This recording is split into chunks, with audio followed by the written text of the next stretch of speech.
Aí galera, tranquilo? Uma boa? Hoje vou fazer comentários, talvez com menos brilho, né? Perdi a minha mãe, né? Mas vamos levando, né? Vamos sobrevivendo. Enfim, mas o que me traz a nossa conversa hoje?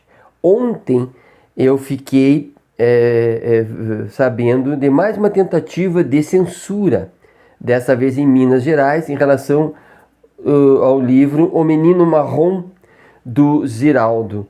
E eu imediatamente corri atrás, ontem mesmo, para obter a obra, para observar o que teria de tão terrível.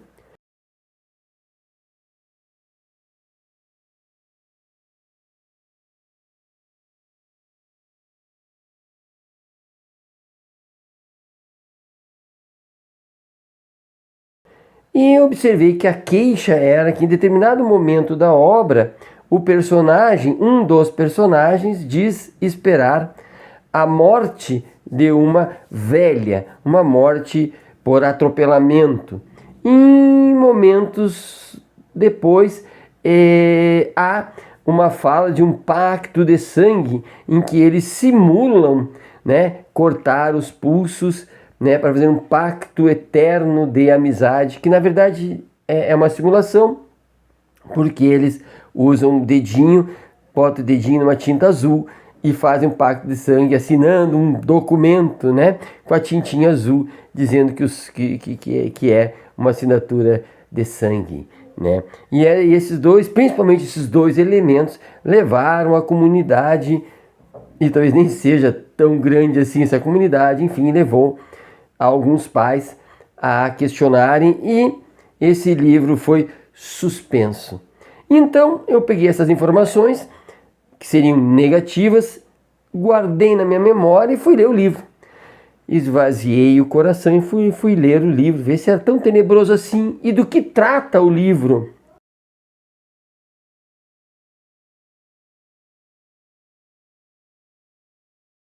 Do que trata o livro? Gente, são duas crianças, no meu entendimento, inteligentes acima da média, porque fazem perguntas quase que, ou sendo perguntas filosóficas, principalmente o que é a cor, o que a cor significa, o que existe na natureza o preto, existe na natureza o branco, ou existe na natureza o marrom, o menino marrom, existe na natureza o cor-de-rosa, que é o amiguinho dele, que seria branco.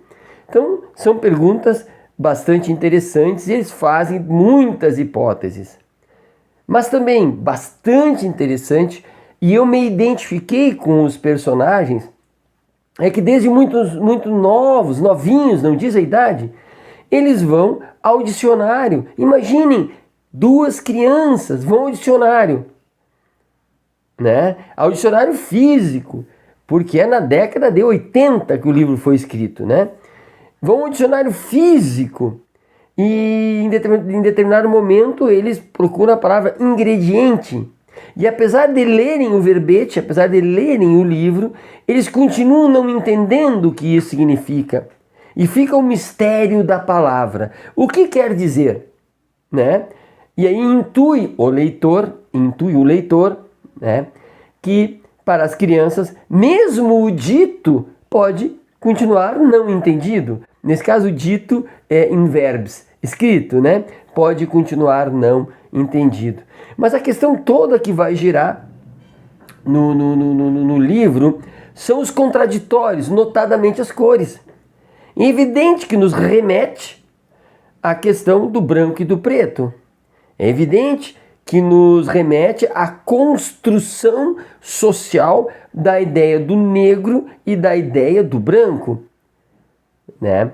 E a todo momento o livro tenta naturalizar a igualdade entre a cor da pele, a igualdade entre as etnias. A todo momento ali existe uma crítica velada pela construção social das diferenças.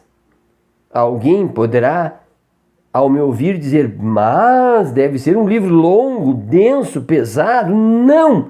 Ele é simples, poucas páginas, com desenhos interessantes. Portanto, é a simplicidade da descoberta das duas crianças que chocam o leitor ao perceber que as diferenças são artificiais, que as crianças não viam essa diferença.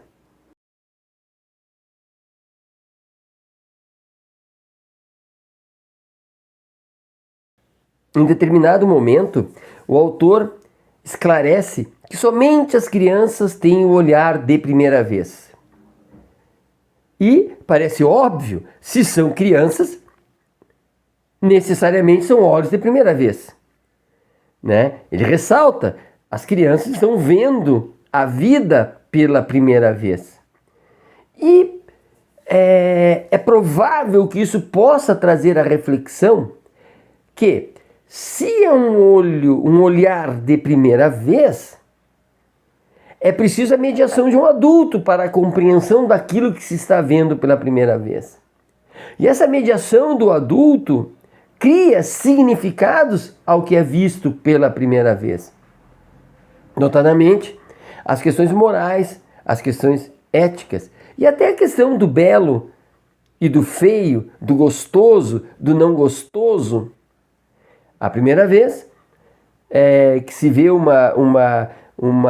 barulho, melhor dizendo, um som, pode ser dito que maravilha, isso é Beethoven. E pode-se dizer que horror isso aí, isso é uma música que nem nos diz respeito, porque é de outra cultura. Percebam que há uma mediação. E esses meninos, muito amigos, estão percebendo pela primeira vez, com olhos de primeira vez, que eles não possuem a mesma cor. E é por isso que eles vão em busca do entendimento disso. O que não fica muito claro é que eles estão lutando contra uma mediação humana e adulta que fala sobre essas diferenças.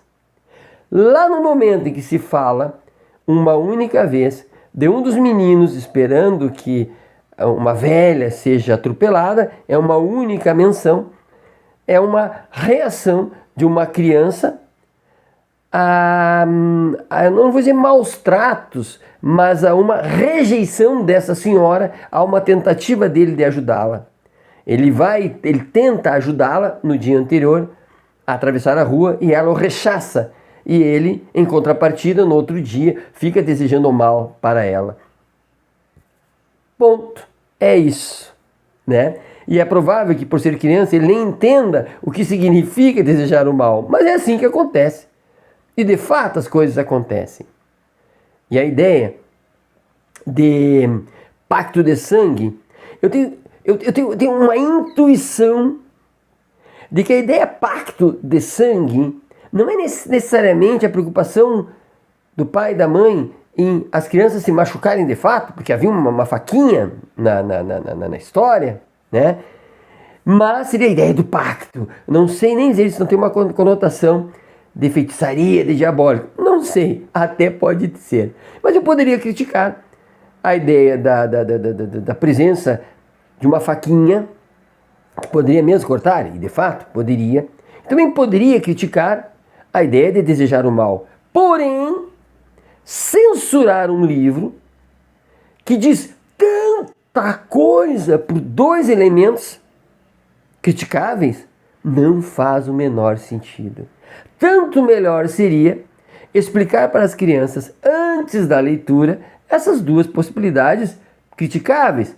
Talvez, já que olhos de primeira vez precisam de mediação, mediar a interpretação das crianças em relação ao desejo do mal para esta senhora e dizer que isso não é aceitável. Talvez a ideia de faca, né, fazer uma mediação dizendo do perigo, do corte, do machucado, talvez chamar a atenção que é uma questão simbólica, imaginada pelo autor, querendo dizer a amizade, a fraternidade. Talvez seja um momento para a professora de história fazer um comentário sobre o tempo em que se pensava em pactos, né? E que a jura de sangue fazia algum sentido, nada diabólico, mas apenas a troca de sangue para se tornar irmão, né?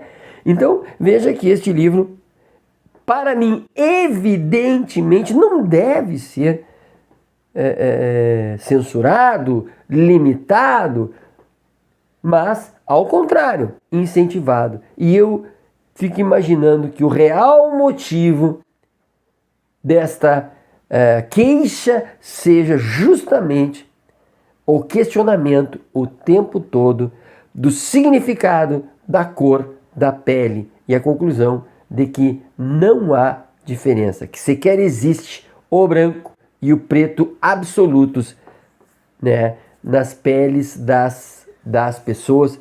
E ao contrário, há um convite nessa conversa à aceitação das diversidades, certo? Portanto, fica aqui a minha vontade de que esse livro não seja censurado. E indico aos pais para que sim, comprem, deixe seus filhos lerem, apenas com essa ressalva de que há realmente o perigo de um objeto cortante, há um perigo de um objeto cortante e há um desejo de mal a uma pessoa idosa que não é conveniente, mas em nada desabonam o livro. E viva Alziraldo! Até mais!